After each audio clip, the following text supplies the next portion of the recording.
Your story seems like such a tragic one. Do you think that you could relive it through a 4-part miniseries, or if you were approached by Joseph A. Levine to do a movie or something like that? The rights have been sold to Paramount and Frankie Blondes. Will you be starring in it? No. Now, you're going to derive quite a bit of money from the sale of this book. The book is doing enormously well. And it also has been sold for a motion picture. And I read something that Anne Bancroft is looking at the script. Who would you like to see play your mother in the picture? Well, I think she would be superb.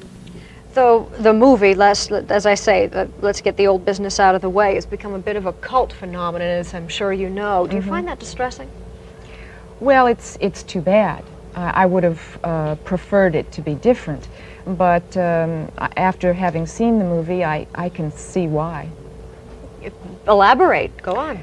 Well, it was not realistic. It was not from the point of view of the child.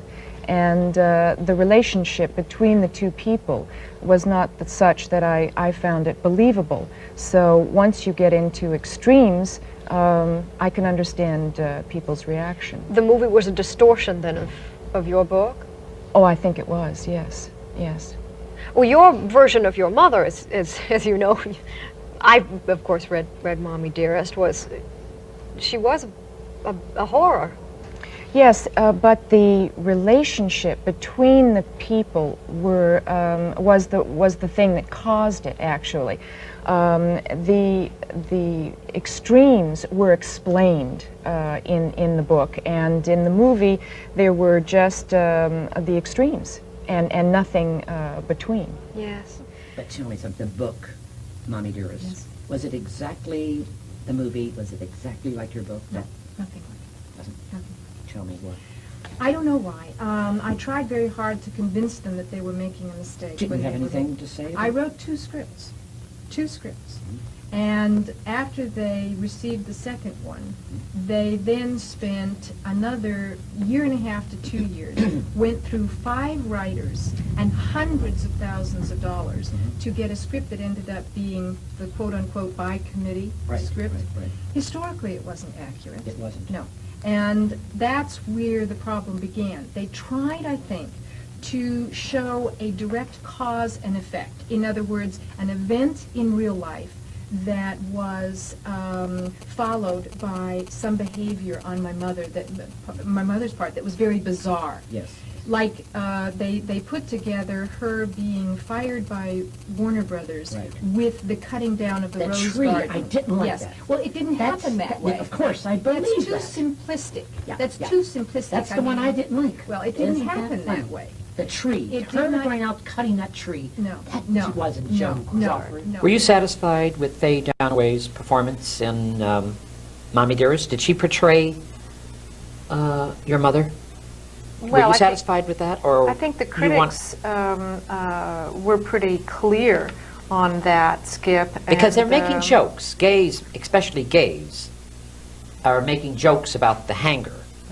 You know, I think she campied it too. I think it was too campied. Very, very. Is that correct? It was. It was campy. Was grotesque. Is what it was. Yeah. That's why the gays took over and made fun of it. It's very sad. I, of course, had nothing to do with the film. I don't think that the filmmakers you intended. Had nothing to do. No, nothing. I don't think that the filmmakers, the producer and the director, intended it to be bizarre and grotesque. Yeah. But I think that what happened, as best I understand it, is that they lost control of the picture, and once that happens, you really don't, you lose perspective. Right. And the critics panned the film, but the positive aspect of it is that on the small screen, on video cassette and on television, with the interruptions, and the small screen, many of the most glaring errors are softened. I see. And therefore, that's where children today see it. I see. So that if there is any hopeful note to it, it is that it does better on television. But it was unfortunate that they lost a real opportunity for making a classic film rather than a camp classic. I was wondering how you felt about the movie when it came out. I didn't write the movie, and it didn't get terribly good reviews. I think it would have been fabulous if they'd stuck with Anne Bancroft, who was their original choice. Now, the film is a completely different thing. The film is not actually accurate. It doesn't come from the book. I never met Faye Dunaway. They've never paid me any residuals. How were they able to do it and title it the way they did? Because they bought the rights to it, which I tried to buy back. After so you got paid for the right. I got paid for the rights. But you had no say in what they do with it. Exactly, and that's why I never sold anything else. Were you unhappy with the movie? I was devastated by the movie.